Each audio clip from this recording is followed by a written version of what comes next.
I see a blank screen. Oh, hi, John. You're there. Okay, We can hear you and see you. okay.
Good evening, everybody.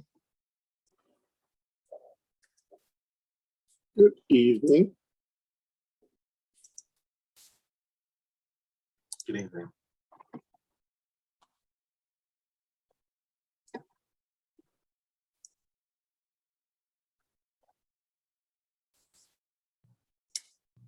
So, do we have everybody? I'm here. Yes, I believe everybody's in the planning board is here. Ashley is here. Joe Zongo is here. Okay, and everybody from the applicant needs to be here. Jamie Machado's here, the architect.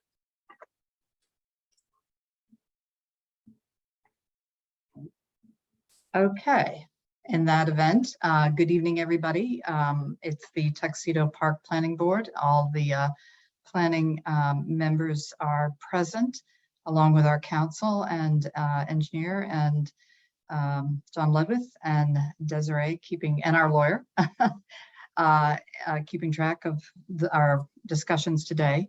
And we are here to review the PERNA application. We have comments from Weston and Sampson. And John, I don't know how you would like to approach it, but I thought what we could do is just take the comment letter and just work down them one by one. Some of them are less important than others, but just walk through that as a frame. Or Mr. Mikado, would you like to sort of update us on where you are, and we can go from there? Yeah, I could get started, so this way we're not waiting. I received the letter from Joe. I forgot his last name. Zongo. Zongo of Weston and Sampson, and I went through it.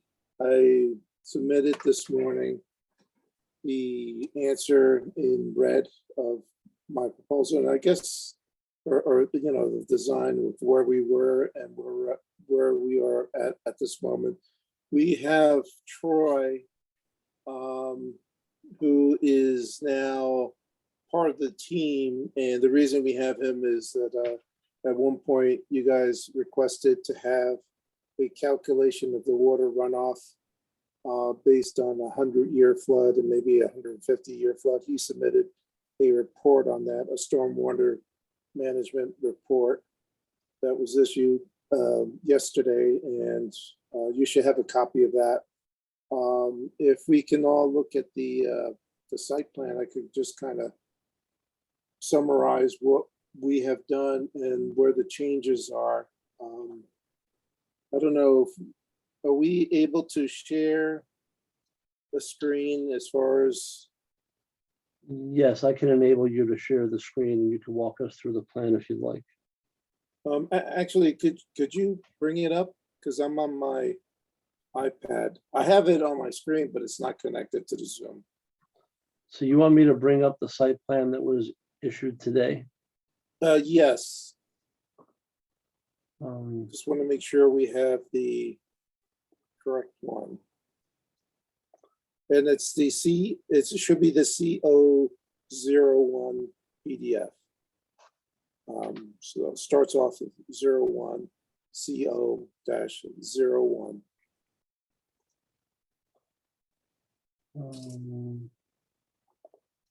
John, did you go to the top one? Because I don't know that it's the next one down, yeah. Yeah, that's where I'm going.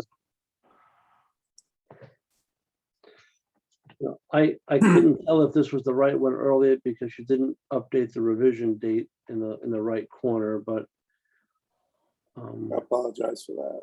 that's okay. Where do you want to go?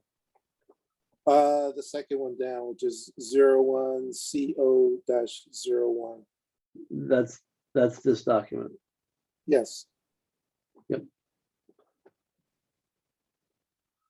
everybody see that? And I can zoom in wherever you'd like. It hasn't loaded yet. Oh, sorry. Let me know when you can see it. John, do you have multiple monitors? No, I don't. Okay. It 'Cause does say I'm It looks sharing. like you need to click on it. I mean, you've got it identified, but it doesn't look like it's loading. It says I'm sharing the screen, but it's not. I know coming. you are sharing the screen, but I'm not sure you've clicked on the document to get it to load. Um,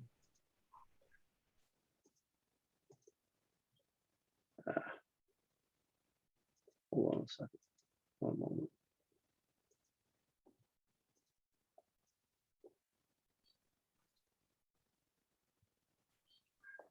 Jamie can sing a song while we wait.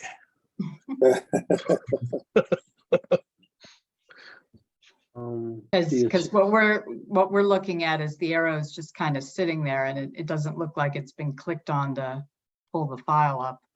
Well, it's a 12 meg file and I opened so it on it's- my end. I opened it on my end. It says I'm sharing the screen. Let's just give it a moment to see if it loads. Okay. Before the meeting, I unzipped the email.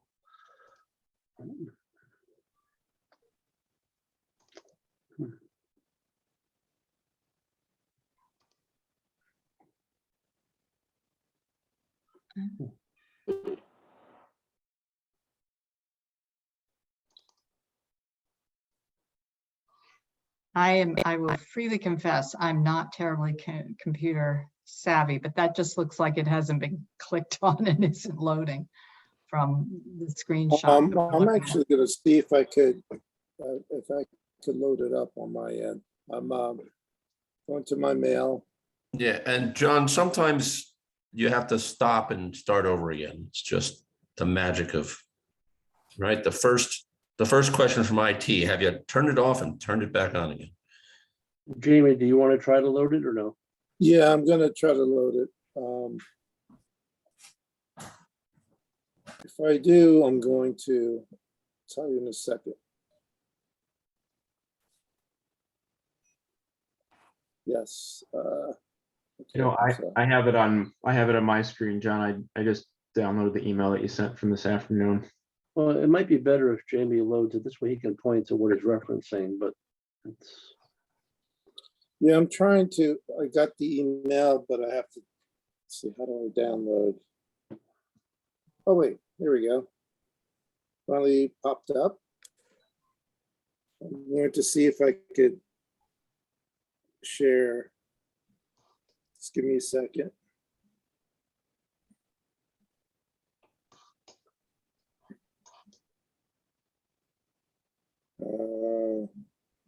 Screen broadcast. What do I hit? The screen broadcast or start broadcast? I think I did it. Okay.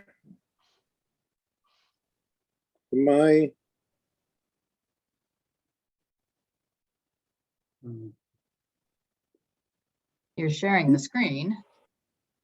Okay, hold on. Oh, here we go. All right, do you see the sheet? Yeah. All right. Okay, I'm trying to zoom in. And, oop, uh-oh.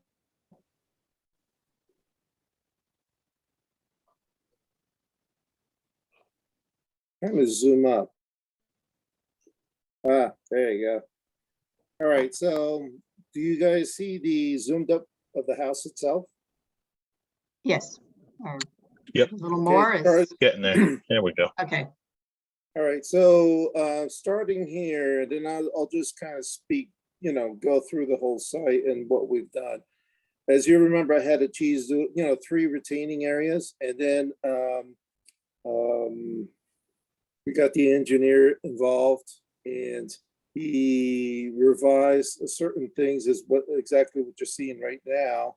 And starting from the top, he indicated where the rain gutters would drain to daylight. And if you remember the first time, I had a cheese doodle retaining area, which was connected by a pipe, which was also a trench drain / curtain drain, which went to secondary retainage area, which was underneath the driveway. And then from there, any overflow would go down to the lower area where the driveway would bend. So looking at that, he revised and says, well, we'll create the trench drain and wrap it around the northern part of the house. And if you notice the little circles on the corners of the building, that's where the assumed location would be for the downspouts of the gutters. And underground, they would run to daylight to the trench. So that would collect everything on the upper part. On the west side of the northernmost portion of the grass area, which is actually west of the building location, we decided not to do anything. That would naturally just go back into the ground. So just sticking to the north, it would travel down to the easternmost part, which is closer to where the garage is. From there, it would take a 90-degree turn and go into what we're calling now retainage area 1. As you notice, there's some information on the elevation for the RIN, the intake and the invert for that area. On the engineer's report, it describes a little bit more in detail what that pertains to, how it's designed, the volume of it, and we could get into that once the engineer hops on. From there, the retainage area 1, any additional overflow would then go down to retainage area 2. So before we had 3 retainage areas, and now we only have 2. So the second one is at the bend of the driveway. So here, any overflow would then go into the bottom area. And of course, this will also collect the local area around it, if anything. The contours have been updated. We updated sheet A003 for the cut and fill calculation to reflect what's shown here. We addressed the questions that your engineer had for having consistency throughout our pages. We could go through that sheet by sheet. But some of the items was to make sure that, what's being called out on the site plan is also being called out on sheet A001, which is the original design by the engineer. And I updated that to reflect what is shown here as far as section. I think A001 originally showed a 2-story building and a basement. We don't have that in this case, so that all that has been updated to reflect and be consistent throughout all our drawings. So I'm sorry, I'm going to interrupt for a second. So the house is just a 1-story house now, is the intent? yes, it's always been a 1-story house. I just didn't coordinate that with the other drawing by the engineer. I guess I was concentrating more on the site design and not reflecting the information throughout all our sheets to make sure that it's consistent. Wait a minute. Other I would time out a second, if I may. Because in our last meeting, there was definitely discussion of stairs up to a second floor that was mostly going to be used as a residence for Mr. Perner's son. Right. So that, Oh. how did, somewhere stairs and only one story don't add up together. Right. And it doesn't Oh. matter, but let's make sure let's make sure that whatever we're seeing is representing what you're planning. That's my fault, actually. I forgot about the upstairs. I thought it was like a 1.5 story, 1 story building with a roof. I forgot about the upstairs area. So that's my fault. I'll change that back to 2 stories and reflect that. Okay, just So one of the past comments was to change the 11% grade of the driveway into 10%, which is reflected here. Other comments was to what do we do with the beginning of the driveway? As you can see, we have a landscape swale. Comments about identifying the trench drain and where it goes. It's just connected directly to that landscape drainage swale. And also a request of the detail and information, which is shown in the bubble here. And also to summarize, we added information. Could you pop back to that detail of the swale, please, for a second, and just pause there for a moment?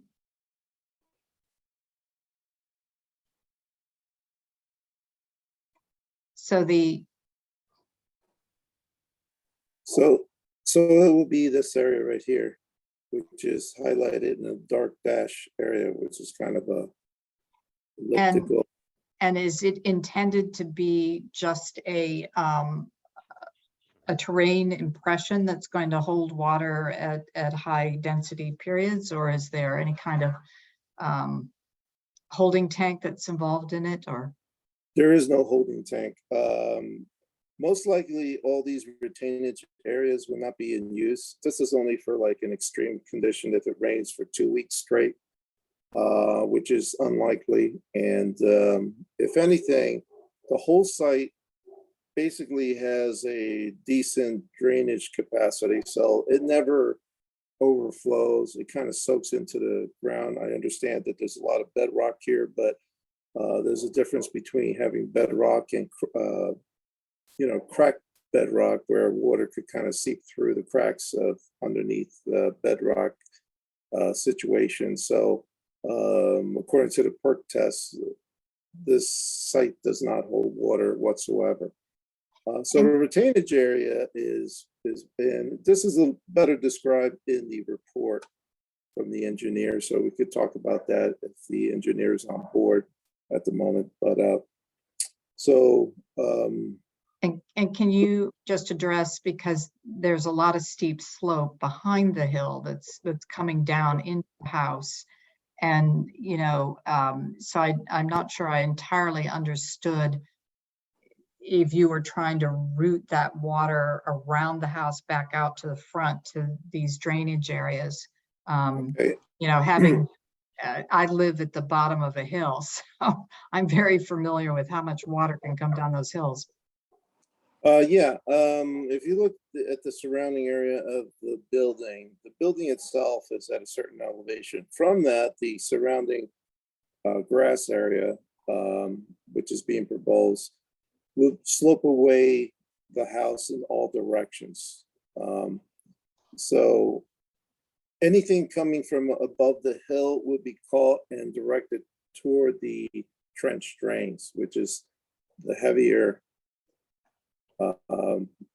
dash area that you see here. This would collect everything and prevent water from even reaching the house. From there, it would go down toward the driveway And then from, where you can see the trench drain indication with it turns 90 degrees, that will go into retainage area 1.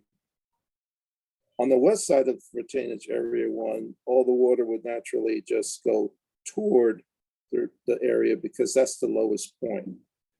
But you can see the elevation of what we're trying to do. So the water would naturally go away from the building toward area 1, which also collects water from a higher location, which if you look at this area right here, the water would not go past the dash line from the upper portion of the site.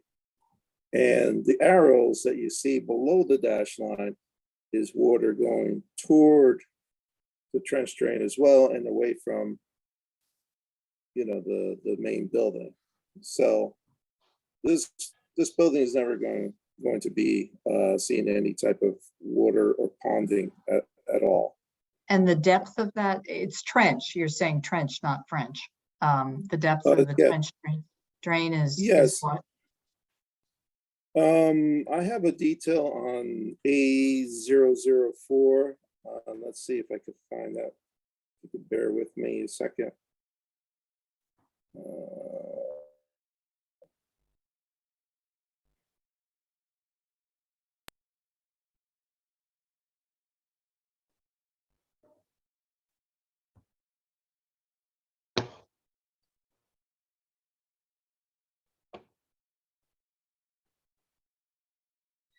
Maybe I don't have the detail that, but I did. It's typically 2 to 2.5 feet deep, filled with clean stone and probably an 8-inch perforated pipe. Right. And it would be, we'd probably make it pretty substantial, maybe a 1.5 feet wide, with the stone carrying all the way up to the surface so it can capture surface runoff from the upgrade areas. Yeah, I Who would just just, said I mean, we're now, if you saw the cars floating away on Route 4, we're getting really significant rainstorms that create a lot of short-term density. I mean, hopefully we won't have long-term storms of the same. So I'd just point that out. I mean, Jay could comment on it further, but as I say, I live at the bottom of a hill and I've got a variety of things breaking the flow coming down. Well, I mean, I think that, there were a number of comments raised both at the last meeting and in Joe's initial response to the submitted plans. And it looks like a lot of those have been addressed. Now, I know that I got these updated drawings, after lunch today, and I got the engineer's report after lunch today. And I've looked at it and said, yes, it's updated drawings in an engineer's report, but I know that I haven't had a chance to review it. I don't know if Joe has. I think that, we need to make sure that those comments have properly been addressed, and we can see if the engineer's report properly supports it, and then we'll know. And that's, I don't think there's a, yes. immediately, this doesn't have to be based on feelings. We have numbers.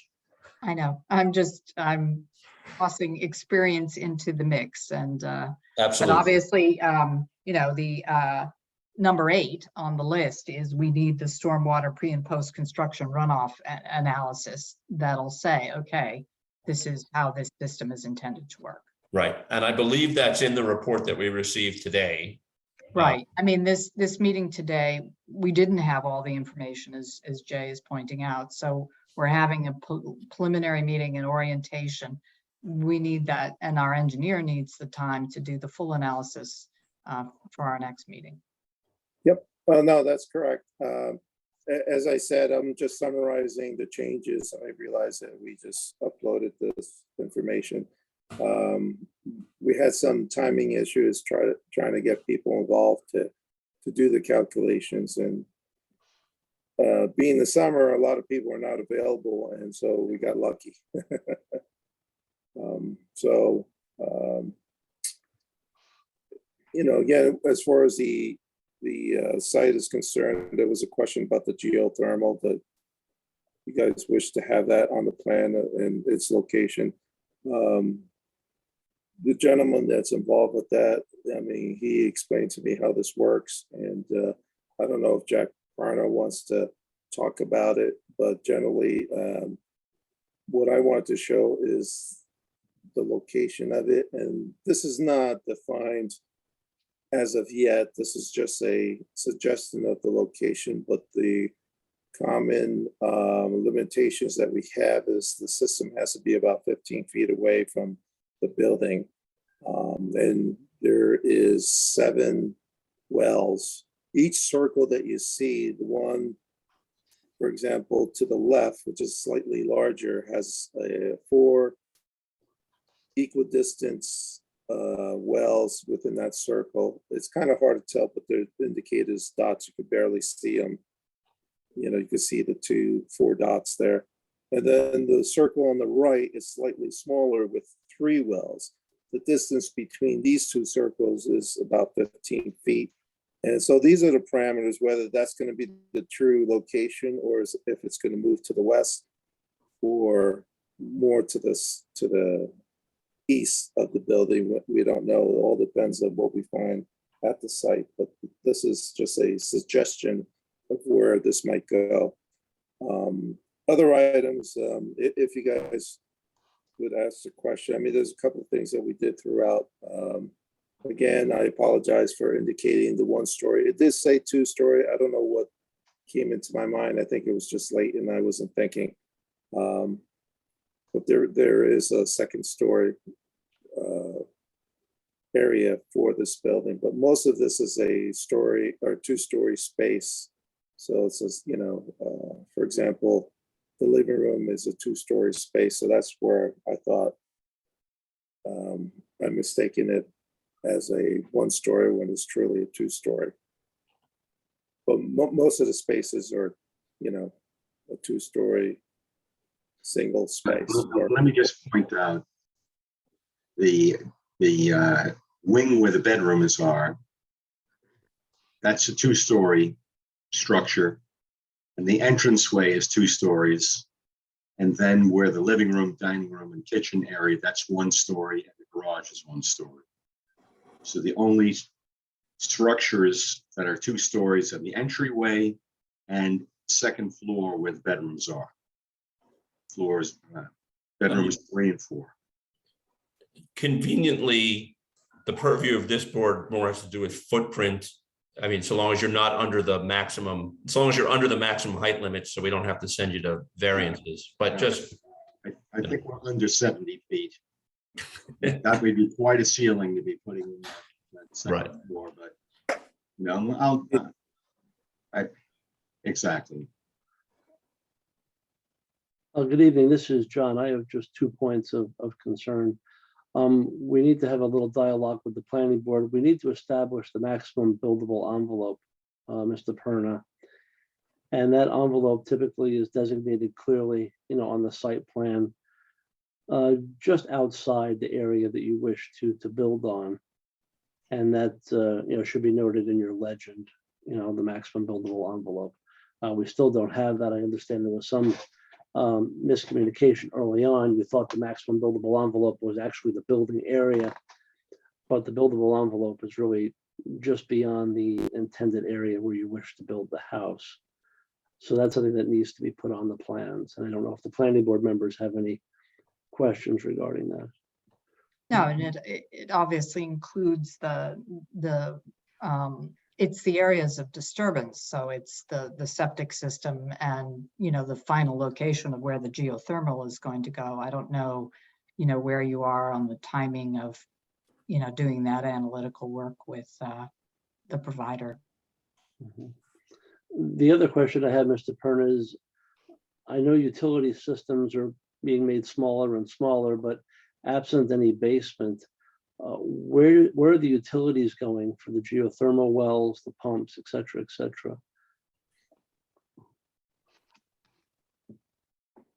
The unit itself, the Hydron module that will be providing all the heating and air conditioning for the building is about the size of a desk.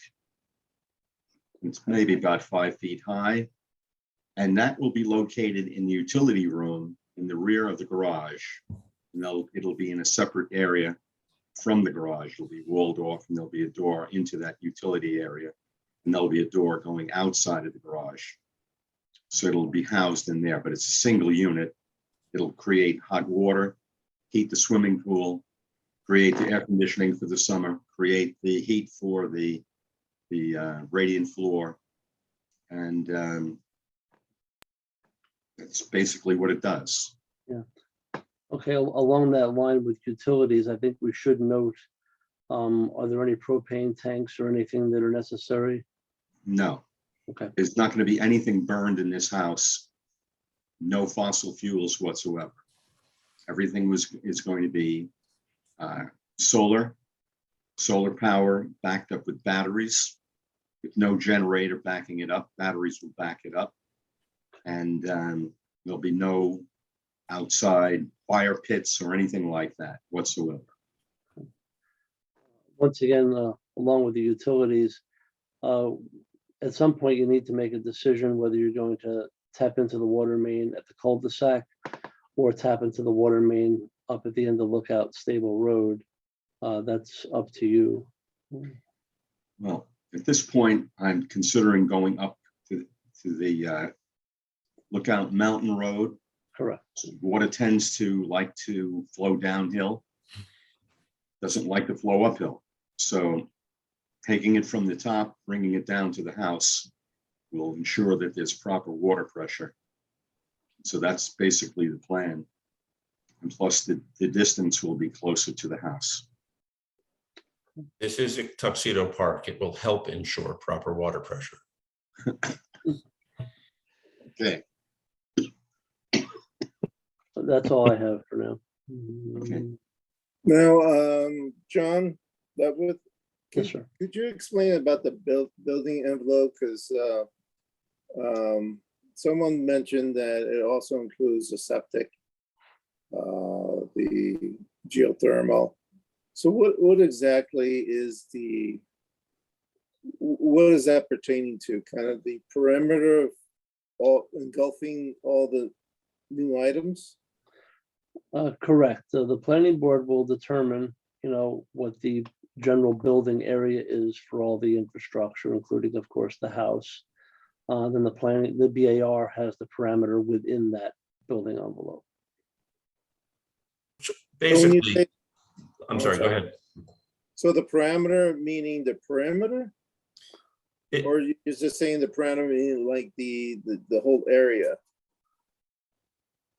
It would be the area just outside what you plan on disturbing for the construction of not only the house, but anything related to the house. As the chairwoman said before, the septic system, any utilities, The driveway?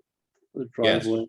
I mean, basically, I would say your safest bet is to figure out your expected area of disturbance, including all of those things, footpaths. And what are the parameters that you're looking for? Is there a calculation you're looking for, or it's just the information?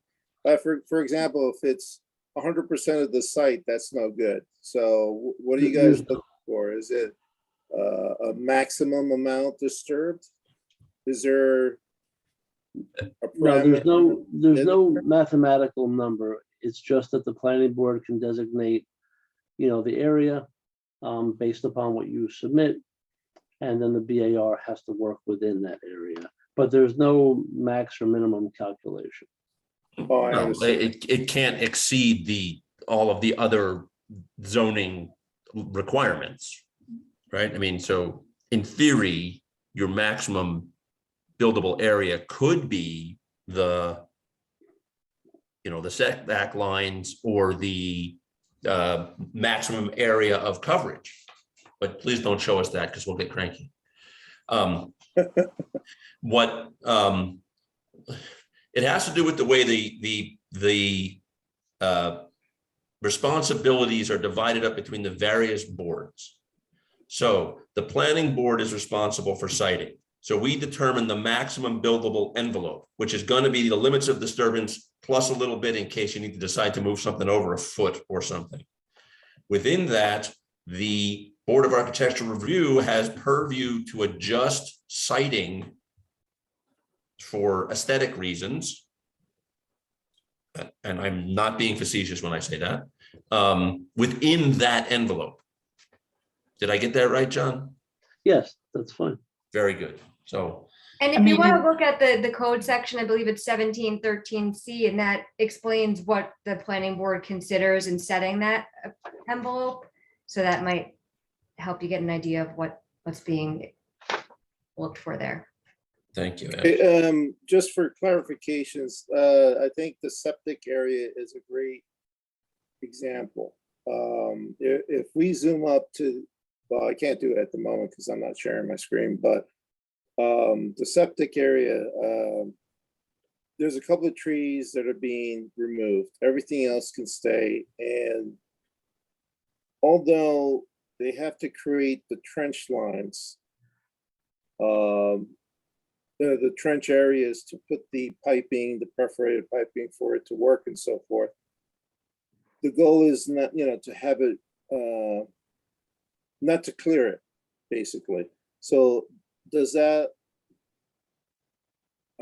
is that defined as part of the disturbance area? Although it's not intended to be a landing field for a helicopter? Yes, you should draw a box around where the septic field is going to go. And So that that would has to become be- part of the buildable area. You're not required to clear cut it and plow it or anything. It's just that's Where we're working. where you're working, correct? Any type of excavation. So basically you're gonna use for the downhill side, use the outside of the silt fence as your limits because you shouldn't be excavating outside of your silt fence. And then any type of grading that you have. So any one of your proposed contours on the uphill north side, you want to have that envelope beyond that.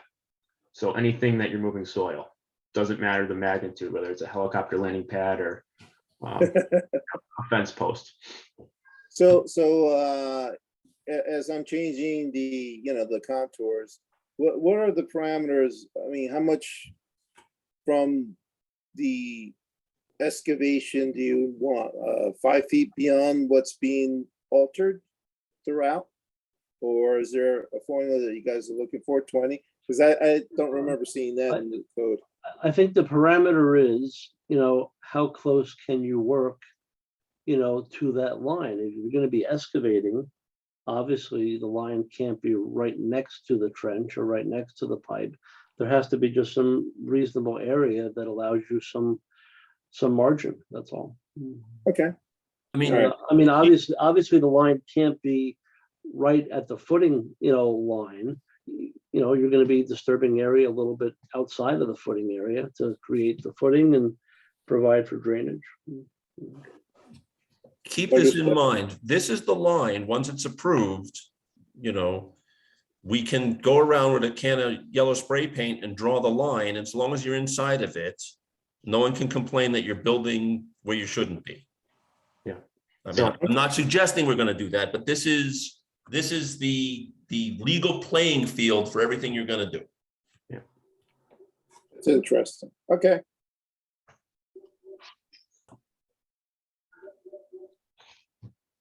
I think I got it. I thank you. I have a couple of questions if it's my turn. Sure. All right, I'll take that from. I want to go back to I want to go back to the driveway for a second. Because the documents that I have in front of me, including the stuff that arrived today, the amended stuff, on A002, which is the big table, still calls out a non-compliant driveway for slope. And this is one of the things that we brought up last meeting, and this was in Joe's report, and I thought I heard you say that you've brought it down to be within the 10% slope requirement. And if so, that's great. But I'd also like to point out that it's 10%, not 10 degrees of slope. They're significantly different numbers. And the only reason I bring this up, it's a magic number. If you get your driveway grades down to 10% or less, then we can happily approve it. If you don't, you're off to the BZA. And as far as I can tell, that's the only item on your list that's going to require a variance as of now. I can happily say that it's 10%. And because of the 10%, the building is at a higher elevation. That was one of the comments for not having a consistent finished floor elevation, because I didn't change it across all our drawings at the time. Okay. All right, good. So that's good. So it's resolved, and you'll clean up the drawings in the next issue. That's fine. You mentioned that there were a couple of trees that were going to be cut in the septic area. I understand that and I commend you that you're preserving as much of the existing trees and vegetation as possible, but at some point there needs to be a tree removal plan put together. And I can't remember if that's us or Bar who gets to finally approve it, but it's something we're going to need to see, unless I'm misremembering. John or Joanne, stop me if I'm saying something wrong. You're on mute and you nodded, Joan, so I don't know which way you're going with that. Oh, it's the tree removal plan is part of the planting plan that the BAR would review. Okay, so, but keep in mind, somebody's going to have to look at it. Okay, good. And the last thing, and this comes out of a comment that we got, and I don't know if you've seen it yet. Concerns have been raised about the accuracy of the survey. And yeah, that's the look that I had on my face when I heard this comment. And so my usual answer to that is, well, the survey was done by a licensed surveyor and it's correct, and the mark out was done by the surveyor, so it's not an issue. I'm an engineer. I'm assuming you got your survey done by a licensed surveyor and you got your mark out done by a surveyor and it's all good, but accidents happen. So just make sure your survey is good, please. Kind of baffling because there are monuments in the ground. I'm sorry, say again, sir? I said that it's kind of baffling to me because there are monuments on the ground that have been put there permanently. And unless there was a major earthquake and you're not in an earthquake zone, I can't understand how anything could have been changed. I agree And so with you. I don't even understand how this pertains to this at all. And if there is a problem with the survey, is it a matter of boundaries and property lines? If so, bring it on. I want to see your survey. We'll compare it to my survey. All right? I mean, that's an absurd comment for somebody to throw out. I appreciate that. I'm on your side on this one, but I want to let you know what it is. Okay, and the last thing I got, on sheet A03, you show a real French drain as a gutter leader alternate, which is to say a gutter leading to a hole filled with rocks. Correct. Are you planning that? No, that's just an option if we have solid rock, we find solid rock and, I Okay. guess it's just easier. Either we will pick a different downspout location or as an option, this way we're not jackhammering and blasting rock for, just a small PVC pipe. So that might be used, but that's not going to be 100% used. It's just if we come to that situation, we could use that as an alternate design. Got And it. it's not Okay. intended to be used 100%. Okay, good. No, I just want to, like I said, I just want to make sure I understand what we're doing here. All right, I've got nothing else. So do can I have- ask, Oh, I'm sorry. Go ahead. can you just summarize for us the cut and fill situation? Does it balance? I haven't seen the calculations on that. Let me see if I could share my screen again. Let's see.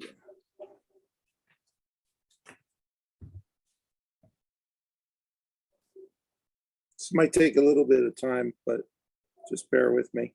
So the calculation shows a positive number. Let me just.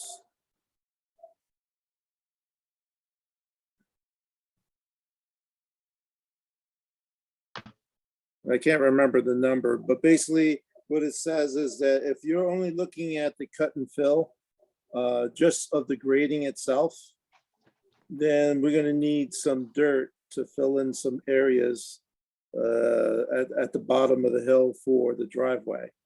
What that means to me is that that's not a big issue because it's not a large amount. We did not consider the footing requirements for the total building, which would probably, scratch that out. So I'm hoping that we're not going to need outside dirt to come in because the excavated area for the pool, all the footings, the garage would equate to what we need. So again, the cut and fill is only the grade minus the building. And then anything from the building itself, depending on how deep we go, what kind of material we will excavate for the footings, will determine whether or not we, could use that for the driveway, which is almost 90% sure that we can.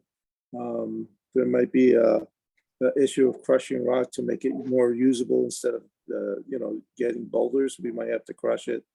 But that's a discussion that we need to, talk about. But I'm not able to. So, but this is a change because in last meeting, the first version of this we saw, you were definitely going to have fill to export as part of this project. And it sounds like now you're balanced, or you may actually need to import fill, depending on how much you dig out of the basement. Am I correct? I mean, I throw in usually the cut and fill is just, the moving of the, landscape and so forth. But I could guesstimate what cubic feet, it would be for the building itself.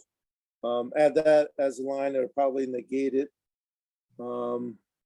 Bringing us to a balanced situation. So if you wish, I could try to calculate what the building might, the excavation of the building itself might be, and put it on that chart as well. Well, I think that's important. And again, if I'm about to say something wrong, Joanne, John, et cetera, correct me. But if you have, in a perfect world, your cut absolutely balances your fill, because that way you move the dirt around yourself. If you've got excess, that is to say you've got more fill than you need, you got to pay somebody to haul it away, because dirt's magic stuff. If you have too much, you got to pay to get rid of it. And if you don't have enough, you need to pay to get it brought to your site. But if you're importing fill, you now need a fill import permit, and that's town board. Village board, if I remember correctly, has to approve that. Which is not necessarily hard to do, but not something you want to do when you're looking at the hole and you need to fill it. So this is not a minor question. This is not the first house that I built. Understood. And the last house, I had 310 loads of deleterious fill to remove. It cost me $100,000 to get rid of it. Yes. It's one of the reasons why I love the lot that I have. in Tuxedo Park. Because nobody's disturbed it, nobody's dumped 310 truckloads of dirt there, deleterious fill. When I had to bring in some material, or when I had to get rid of that material, rather, I had to get it all tested before anybody would take it. Right. So that's one thing. The other thing is, we don't know what we're going to wind up with when we start this excavation. If you've ever broken rock, every time you break a rock, it gets 4 times the volume that it was when it was in one piece. So if we wind up having to break quite a bit of rock, we're going to wind up with a lot of broken rock, and that'll increase the volume. So it's really not going to be able, no one, I don't think, I mean, you could make some kind of ballpark calculation. No one's going to be able to tell exactly what we're going to wind up with, whether it's going to be positive or negative. But from my own experience of having to deal with breaking rock, that's exactly what happened. And I had a place to dump, and I couldn't dump it because when they were excavating there, they ran into a tremendous amount of rock, and suddenly I had no place to dump the trucks any longer. So. Okay. I mean, this is early in the phase. I have to talk to the geothermal person as well. There's a lot of rock there. The retainage area, for example, is perfect for, you know, the debris of rock that we have that could be crushed and used there. I don't know what the volume is. That's in the report. I haven't read the whole thing yet, but I'm pretty sure once I talk to an engineer and the geothermal contractor, and then I could do the calculations for the house, we're gonna end up with an even swap. It's just the, you know, what we're gonna find is the only thing that we cannot answer today, and probably not until construction starts. And the answer that I'm referring to is it going to be boulders that we take out? Is it going to be broken up shale? I just worked on a site that had shale, and it was easy to break into usable construction material, which we used 100% of. And so it was a gift. So I'm hoping to get that same gift to this site as well. Understood. Just, you know, this is, I'm really not trying to put up obstacles. I'm just trying to alert you to things that may, you know, the more things that we can get put into boxes at the beginning, the easier it is when we get to the end. That's all. Okay, no, I appreciate that. Jamie, just a quick question on that sheet that you're showing there, because I don't believe I have that one. I just wanted to see if that was part of the more recent. I'm looking at one from 7/15 that has a different excess noted, so Yes. I don't know if I missed that one or. Yeah, I don't have that one either. What was the question? Did you want me to go over? Did you submit the sheet that you have up right now to the Yeah. village? Yes. Actually, we submitted it this morning because I noticed that one of the emails did not have that. Okay, maybe I didn't see that one then. Okay. Yeah, I didn't receive that sheet either. I'd asked that, I guess after this meeting, that the entire package be resubmitted, because I even noticed that the plan that we're looking at, the C0-01, there was at least one difference between the sheet that I have on my screen that I received this afternoon. So I want to make sure that we're all working the same set of drawings. To answer the Chairwoman's question, cut and fill calculations should include all of site disturbance.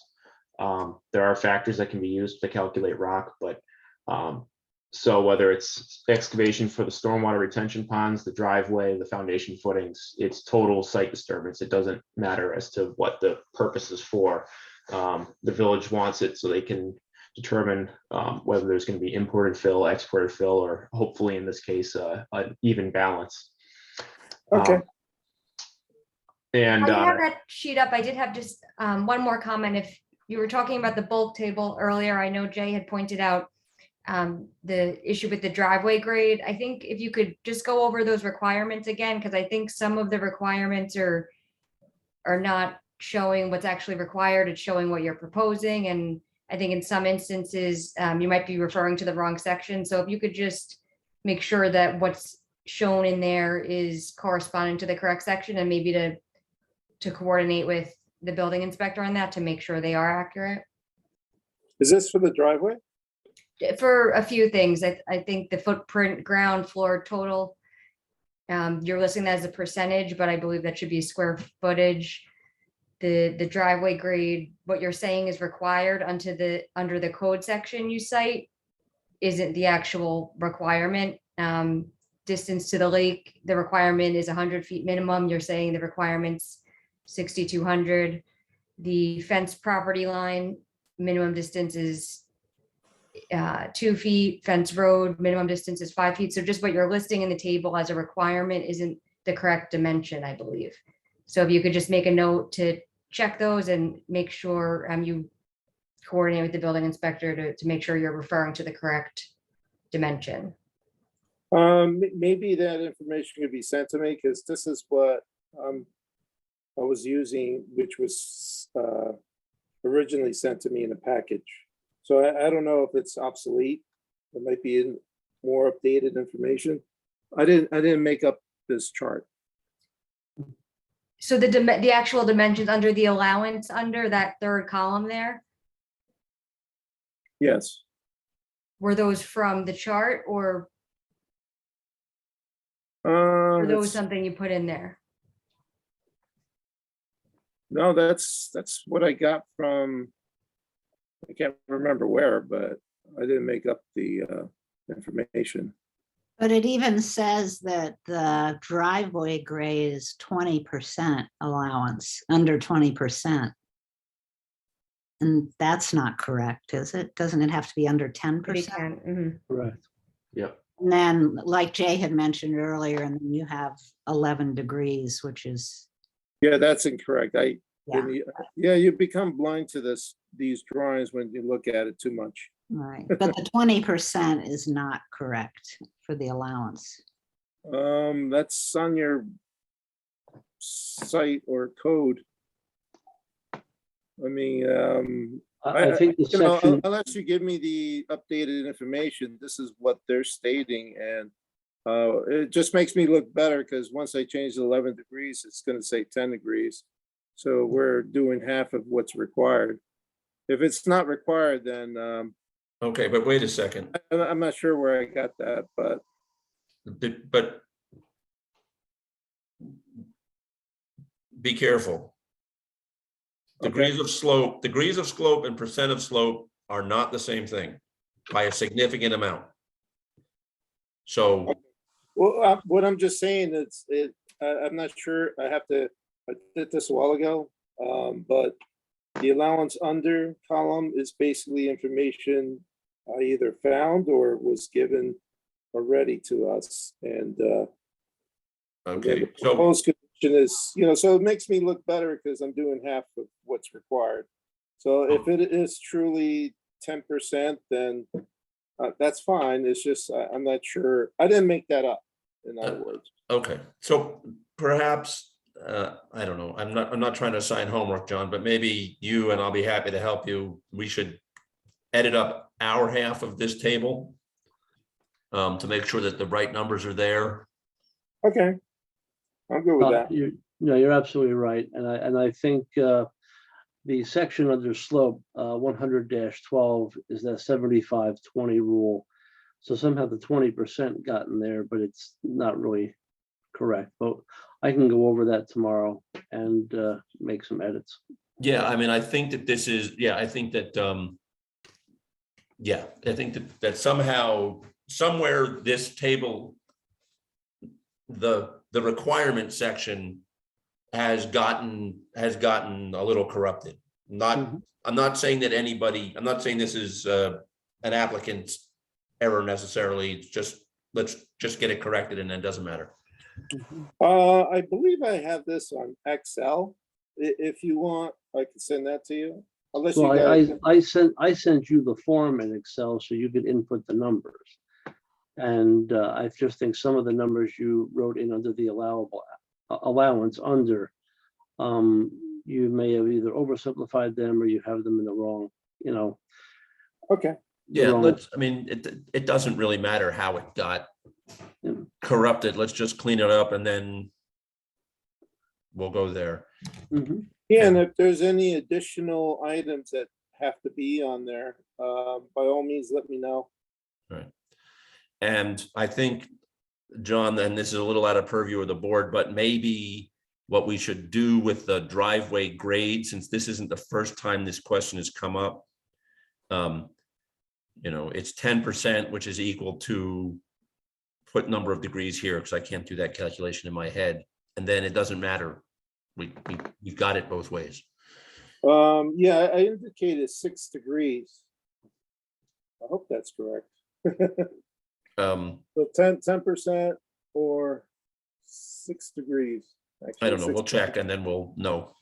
Jamie, to be honest with you, with this many questions, we'd like to see the math behind it. Yeah.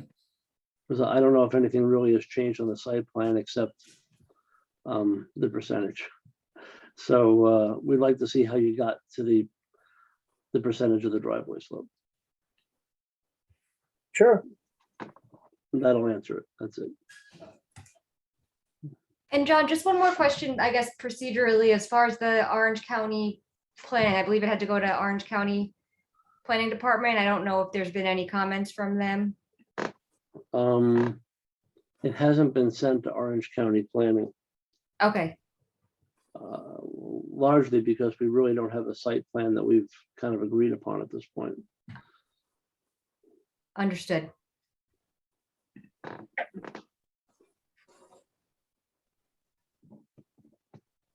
So I don't know if Portia or Jay, sorry, Mr. Whitty have any questions they want to ask, or whether we should turn it over to Joe. I mean, obviously Joe had a series of 23 questions, some of which have been addressed this evening.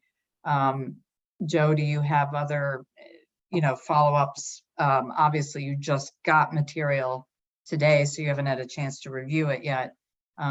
Anything you want to highlight? this Yeah, I mean, there were some things that jumped out at me. I don't know if we want to go through bullet by bullet, or, I would It's just probably encourage. the fastest, the most Okay.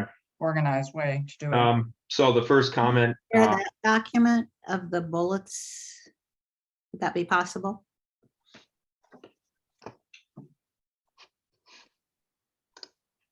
I can share my screen if that's helpful. Sounds good. Okay.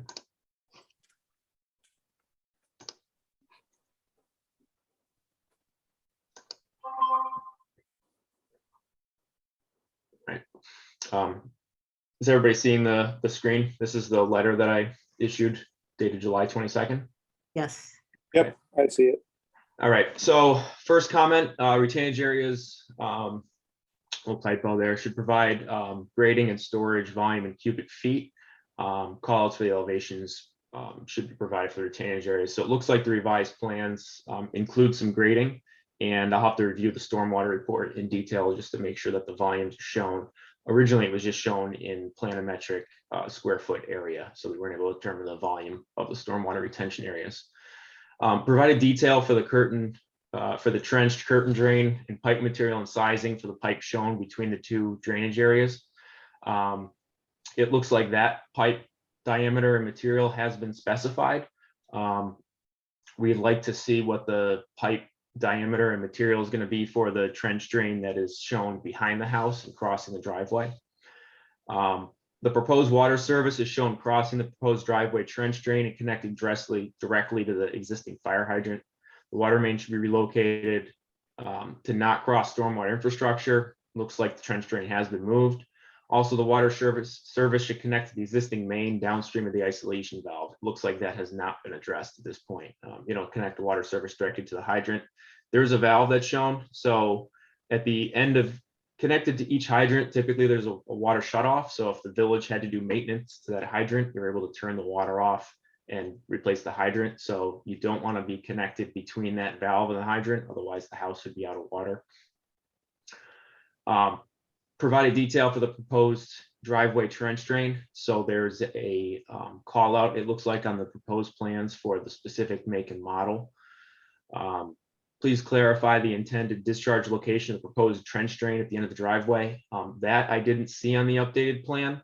It looks like that swale on the uphill side, the northern side, is connected to it, but the trench drain would be lower gradient. So I believe that it would discharge to the southern part of the site. So we'd like to see where that water is going to be discharged to, because it's going to be collecting sheet flow from the driveway. Really, the primary intent of the stormwater system, as I spoke to the stormwater engineers, we want to demonstrate that the pre and post peak runoff flow rates are going to be the same or less than, so the post stormwater, the post construction stormwater discharge rates need to be the same or less than existing conditions. So when you add hardscape, when you add piping for water, that'll increase the velocity of the flow. So we want to see where this is being discharged and how that's being handled to slow it up. To the north of the septic leach field is a dashed line labeled swale. We need additional details or contour lines to show how that swale is intended to be graded into the site. It doesn't provide a width, a depth, or anything like that. And I'm not sure how the contractor would know how to build it, or how the village would be able to know that it was being constructed properly. Provide a proposed length of the sewer laterals for the septic system. So it says maximum 60 feet. But we'd like to know exactly what the design length should be, so that way the contractor can build it properly. Again, a lot of these, if they're asking for additional detail, it's not only for the contractor to build, but it's for the village to be able to confirm that this is being constructed according to plan. We discussed the pre and post stormwater construction runoff calculations. That was submitted today, so we'll have to review that in some more detail in the coming days. There are call outs to both a 3 and 4 bedroom residence for the septic leach field, confirm how many locations will be in the new family residence, and update the plans accordingly. So we want to see the exact number of laterals that are specific to this house being constructed. I understand that the site plan was developed decades ago, and it was sized to be able to handle multiple sizes of houses. We'd like to know exactly what's being proposed in this instance, so that way we can confirm it's being constructed properly. There was some conflicts with the finished grade elevations of the house between sheets, so we'd like to see that rectified. That's comment number 10. Comment number 11, required capacity of the concrete septic tank on the detail wasn't consistent with the updated volume that was shown in the updated site plan, so it sounds like that probably was addressed. Mr. Machado mentioned that there were multiple profiles for multiple lots on the detail sheet that have different floor elevations. It sounds like that's been rectified. So when we get the revised drawings, we'll make sure that that's been taken care of. Provide the supporting calculations for the septic system leach field design. So typical septic system submittals will require calculations that determine what the basal area is, what the required linear footage of the lateral should be, and that's based on the percolation rates that were used out in the field, and then the loading required for the house. So we'd just like to see those calculations to verify the system sizing is correct and appropriate. Typical lot layout erosion control notes call out hay bales. Hay bales are not standard per the DEC stormwater erosion blue book. So remove hay and put in straw. The difference is hay bales have seeds, straw does not. So that could cause planting in the area, vegetation in the area that's not wanted within the village.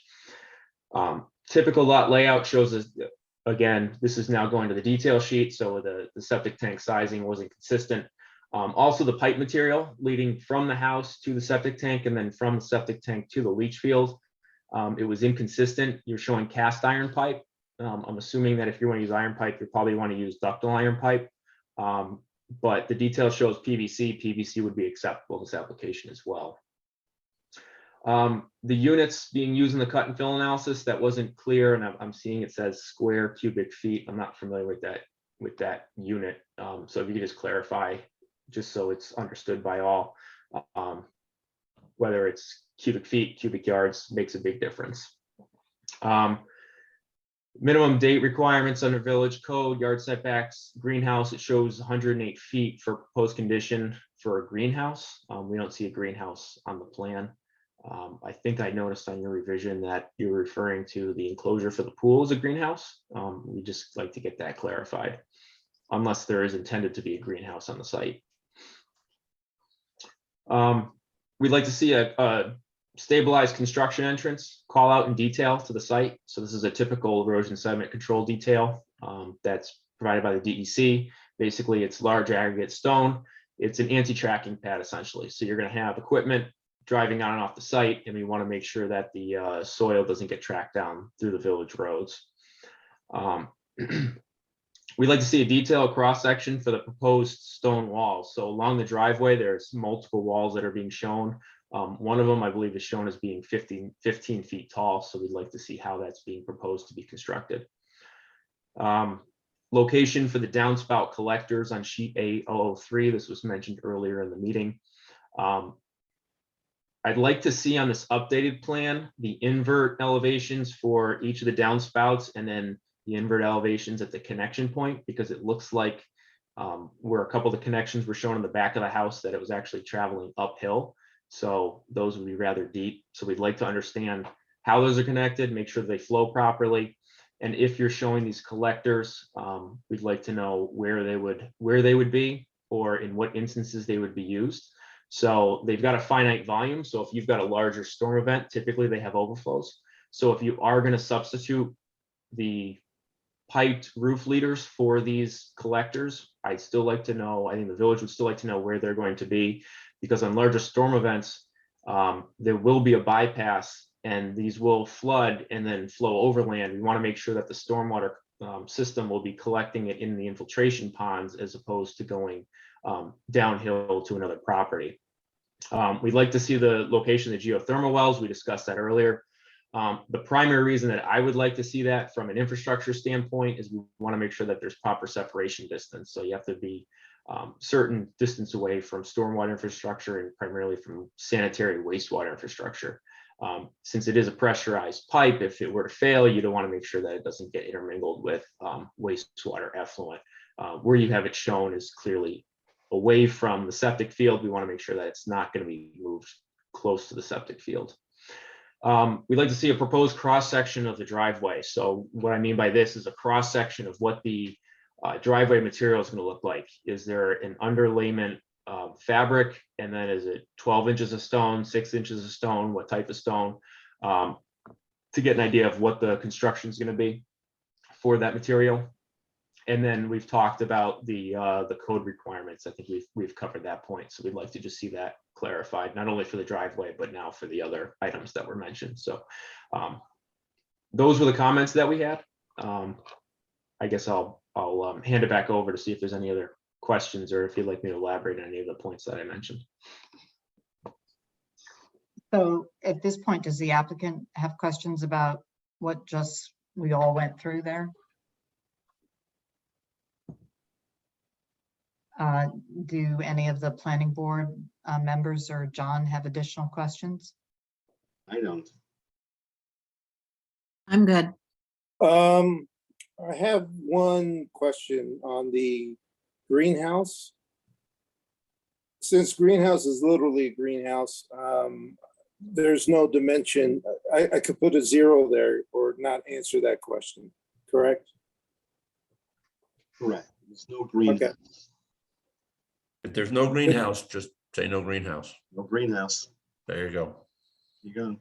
But I mean, put it on the table. Sounds good. I just have one question. This is John Ledwith. Ashley, should we wait until these questions are answered on a revised site plan before we send it to the county?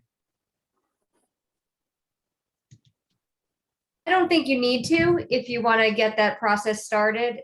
They do have the 30-day period, at least to review from whenever they receive it. If there are things you want to wait, you know, if they're going to be submitted sometime soon and you want to wait to have that, I think you should at least have a complete set, the most updated set with the correct revision date to send to the county, because I think there was some different drafts floating around, but. Yeah, and I think that, you know, the questions that we've raised about the site table, need correcting before that goes to the county. And the revision date on the plan, so we're all on the same page. So maybe you wait until there's a new submission. You could send it, once there's a submission that's sufficiently addressed those issues. Yeah, I think it's best that way. Okay, any other questions or actions? If not, depending on the only timing. One question I did have was Okay. the email that we were to review today in regards to a neighbor concern. Is that addressed now, or is that just FYI information? I apologize, I didn't see that one. John, you had Fine. sent it out. Yes, I received it around 5 PM today, so I sent it out to the board. Oh, Um, okay, came in that late. I wasn't Yeah, sure. no, All I right. mean, to be honest, I'm not sure there's anything that's really actionable there. Okay, yeah, that's what I was wondering, but I thought I just still wanted to bring it up because I read it. I Yeah. believe those comments have been shared with the applicant as well, correct? Correct. Great, perfect. Okay, well, then we will be back together when the materials have been revised to move forward. Thank you, everyone. That was a long meeting. We appreciate Well, all of get this. all the, There Get have all the been longer, nitty-gritty don't covered. worry. so may I have a motion? Is there anything else that we need? We don't have minutes tonight. Anything else we need to do, John? No, this is the only item on this evening's agenda. Okay, so can I have a motion to adjourn? So moved. I'll second. So the meeting is closed on the Perna application. Hope everyone stays well, and I'm happy New York State is letting us do this remotely. Makes so much sense.